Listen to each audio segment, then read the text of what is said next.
Hello बच्चों, स्वागत है आपका हमारी आरटी कॉमर्स क्लासेस में। हमारा टॉपिक चल रहा था फाइनेंशियल स्टेटमेंट। इसी को हम आगे बढ़ाते हैं। Financial statement with adjustment. कभी कभी कुछ चीज़ें छूट जाती हैं तो फिर उनको एडजस्टमेंट में दिखाया हुआ होता है। तो जो एडजस्टमेंट होती हैं उनकी एंट्री कम से कम 2 जगह तो होती है। कुछ एडजस्टमेंट 3 और 4 जगह भी आती हैं, पर 2 जगह तो सभी आती हैं। तो इन्हीं एडजस्टमेंट के बारे में हम आज डिस्कशन करेंगे कि कौन सी एडजस्टमेंट आपकी कहाँ पे आती है, क्योंकि अकाउंट हमारा डबल एंट्री सिस्टम में चलता है। तो जो कुछ चीज़ें छूट गई हैं वो 2 जगह तो आनी ही है। देखिए, फाइनेंशियल स्टेटमेंट विद एडजस्टमेंट। सबसे पहली एडजस्टमेंट है हमारी क्लोजिंग स्टॉक की। एडजस्टमेंट हमेशा क्वेश्चन में ट्रायल के नीचे दे रखी होती है, यानी जो क्वेश्चन दे रखा होता है उसके नीचे दे रखी होती है एडजस्टमेंट के नाम से ही। क्लोजिंग स्टॉक 2 बार आएगा, एक बार क्रेडिट साइड में ट्रेडिंग अकाउंट को और दोबारा बैलेंस शीट के एसेट्स में। आउटस्टैंडिंग एक्सपेंसेस कौन से होते हैं? जो ड्यू हो जाते हैं लेकिन अभी दिए नहीं हैं, तो ये हमारे add in debit side of trading या प्रॉफिट एंड लॉस जो रिलेटेड है। जैसे अगर वेजेज आउटस्टैंडिंग है तो वो ट्रेडिंग से रिलेटेड है, तब तो वेजेज में ऐड होगा ट्रेडिंग में। और अगर सैलरी आउटस्टैंडिंग है तो हमारी प्रॉफिट एंड लॉस से रिलेटेड है, वो ऐड होगा प्रॉफिट एंड लॉस के डेबिट में, सैलरी में। यानी कि एक बार ऐड होगा रिलेटेड आइटम में, चाहे तो ट्रेडिंग का होगा या प्रॉफिट एंड लॉस का, दोबारा आएगा बैलेंस शीट की लायबिलिटी में। प्रीपेड एक्सपेंसेस, टाइम से पहले जो एक्सपेंस दे दिए, ये लेस होंगे एक बार डेबिट साइड में ट्रेडिंग या प्रॉफिट एंड लॉस जिसका आइटम है। जैसे वेजेस प्रीपेड है तो ट्रेडिंग में है, सैलरी प्रीपेड है, इंश्योरेंस प्रीमियम प्रीपेड है तो वो हमारा प्रॉफिट एंड लॉस में आ जाएगा। दोबारा बैलेंस शीट की एसेट्स में एक्रूड इनकम ऐड करेंगे क्रेडिट साइड में प्रॉफिट एंड लॉस के और बैलेंस शीट की एसेट्स में। एक्रूड इनकम क्या होती है? Income earn but not received, earn कर ली लेकिन मिली नहीं है। एडवांस इनकम लेस करेंगे क्रेडिट साइड में प्रॉफिट एंड लॉस के और दोबारा बैलेंस शीट की लायबिलिटी में।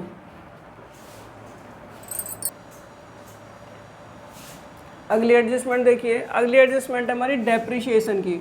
डेप्रिशिएशन यानी किसी एसेट्स की वैल्यू लगातार घटते जाना, तो ये भी नुकसान है, लॉस है। इसे हम प्रॉफिट एंड लॉस के डेबिट में दिखाएंगे डेप्रिसिएशन के नाम से, और लेस करेंगे बैलेंस शीट में असेट्स में से जिस असेट पे है। जैसे मशीनरी का तो मशीन से, बिल्डिंग का है तो बिल्डिंग से। अगली एडजस्टमेंट है हमारे इंटरेस्ट ऑन लोन, यानी कि जो लोन ले रखा उस पर इंटरेस्ट, ये भी खर्चा है, तो प्रॉफिट एंड लॉस के डेबिट में। और दोबारा हम इसे ऐड करेंगे लोन में लायबिलिटी साइड बैलेंस शीट में। अगली एडजस्टमेंट है हमारी इंटरेस्ट ऑन कैपिटल की, तो ये हमारा प्रॉफिट एंड लॉस के डेबिट में आएगा इंटरेस्ट ऑन कैपिटल, क्योंकि फर्म के लिए ये भी खर्चा ही है। और दोबारा हम इसे ऐड करेंगे कैपिटल में इंटरेस्ट ऑन कैपिटल के नाम से लायबिलिटी साइड में। इंटरेस्ट ऑन ड्राइंग, ये फर्म के लिए प्रॉफिट है, क्योंकि ये पर्सनल यूज़ के लिए जब बिजनेसमैन पैसे निकालता है तो फर्म उस पर इंटरेस्ट चार्ज कर देती है, तो ये आएगा प्रॉफिट एंड लॉस के क्रेडिट साइड में। और बैलेंस शीट में ड्राइंग में ऐड करेंगे पहले से इंटरेस्ट ऑन ड्राइंग को, और फिर उसे पूरा की पूरा हम कैपिटल में से लेस कर देंगे, क्योंकि ड्राइंग हमारा कैपिटल से लेस होना है। तो ड्राइंग में पहले इंटरेस्ट ऑन ड्राइंग को आप ऐड करें, उसके बाद इकट्ठा आप उसे लेस कर दें। तो आज बच्चों मैंने आपको ये 9 एडजस्टमेंट समझाई हैं, इन्हीं पर मैं आपको एक क्वेश्चन बता रही हूँ अभी। देखिए एग्जाम्पल नंबर 2, ये डी के गोयल जी की बुक का है। From the following trial balance of Shri Ved Vyas prepare trading profit and loss account and balance sheet. ये बच्चों ट्रायल दे रखा है। ट्रायल मतलब फाइनेंशियल स्टेटमेंट में जो क्वेश्चन आपको दे रखा है वो ट्रायल के फॉर्म में होता है। तो सबसे पहले आपको क्वेश्चन में क्या करना है कि एडजस्टमेंट को सॉल्व कर देना है, ताकि हमारा कुछ भी छूटे ना, और दोनों को एक साथ सॉल्व कर दे देना दोनों जगह। देखिए इसमें जैसे क्लोजिंग स्टॉक है तो कहाँ कहाँ बताया आपको? ट्रेडिंग के क्रेडिट में और बैलेंस शीट की एसेट में। तो देखो बाय क्लोजिंग स्टॉक, ये ट्रेडिंग के क्रेडिट में 60,000 और बैलेंस शीट के असेट्स में ये रहा closing stock 60,000। Depreciation on fix asset, तो फिक्स असेट्स अंदर से देख लीजिए कितने की हैं। फिक्स असेट्स हमारी ये हैं, दे रखी हैं 3 लाख की, तो इसे आप असेट साइड में लिखिए और इसमें से डेप्रिसिएशन 10% माइनस करके लिख दीजिए। और ये डेप्रिसिएशन दोबारा अभी की अभी आप प्रॉफिट एंड लॉस के डेबिट में भी डाल दीजिए, to depreciation on fix assets के नाम से ये डाल दिया। Commission earn but not received, income earn but not received क्या होती है? Accrued income. और एक्रूड इनकम आपको कहाँ कहाँ बताई? प्रॉफिट एंड लॉस के क्रेडिट में और दोबारा असेट्स में। तो अंदर से कमीशन ढूंढिए, कहाँ है ट्रायल में? कमीशन, ये रहा कमीशन दे रखा है इसमें क्रेडिट में आपको 1000 रुपये का। उसमें आपने ऐड कर दिया एक्रूड 400 का, और ये एक्रूड कमीशन आपने असेट्स में भी डाल दिया। ये देखो स्टॉक के नीचे जो लिखा हुआ है एक्रूड कमीशन 400। उसके बाद रेंट रिसीव्ड इन एडवांस, तो एडवांस इनकम है भाई, तो रेंट जितना दे रखा है उसे ले लीजिए P&L के क्रेडिट में, उसमें से एडवांस रेंट लेस कर दो। एडवांस रेंट दोबारा कहाँ था, लाइबिलिटी है, लाइबिलिटी साइड में ये रहा, received in advance. 8% interest on capital है, तो जो कैपिटल दे रखी है फर्म इसमें ट्रायल में कितने की दे रखी है, 2,50,000 की, उसे बैलेंस शीट में लाइबिलिटी साइड में लिख लीजिए और उस पर इंटरेस्ट लगा दो। जितने परसेंट कह रखा है, 8% कह रखा है, ये आपने 20,000 निकाला लगा दिया, और इसे आप डेबिट में भी डाल दो P&L के इंटरेस्ट ऑन कैपिटल के नाम से, ये डाल रखा 20,000।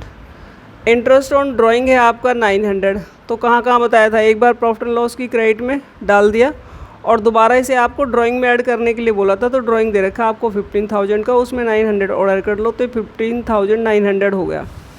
ये हो गई हमारी एडजस्टमेंट, एक साथ डाल दी। अब अंदर के आइटम देखो वो डालते चले जाओ।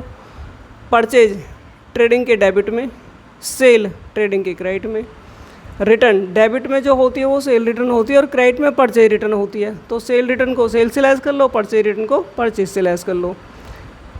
कैरेज कुछ नहीं कह रखा, तो कैरेज इनवार्ड ही मानेंगे आप, ट्रेडिंग के डेबिट में डालिए। वेजेस ट्रेडिंग के डेबिट में। ट्रेड एक्सपेंस, इसका नाम ही है ट्रेड एक्सपेंस, ये होता प्रॉफिट एंड लॉस का आइटम है, तो इसे प्रॉफिट एंड लॉस के डेबिट में डालिए, ट्रेड एक्सपेंसेज। रेंट डेबिट का है तो डेबिट में डालिए P&L के। इंश्योरेंस डेबिट में डालिए। ऑडिट फीस खर्चा है डेबिट में। डेटर असेट में, और क्रेडिटर हमारे लाइबिलिटी में, ये रही क्रेडिटर। BR असेट्स होता है, BP लाइबिलिटी होता है, तो BR असेट्स में चला गया और BP हमारा लाइबिलिटी में चला गया।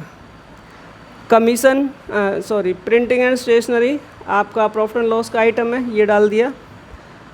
कमीशन क्रेडिट का था, हो चुका। ओपनिंग स्टॉक डाल दीजिए ट्रेडिंग के डेबिट में। Cash in and cash at bank assets होते हैं, डाल दिया आपने एसेट्स में। बैंक लोन लाइबिलिटी में, लाइबिलिटी साइड डाल दो।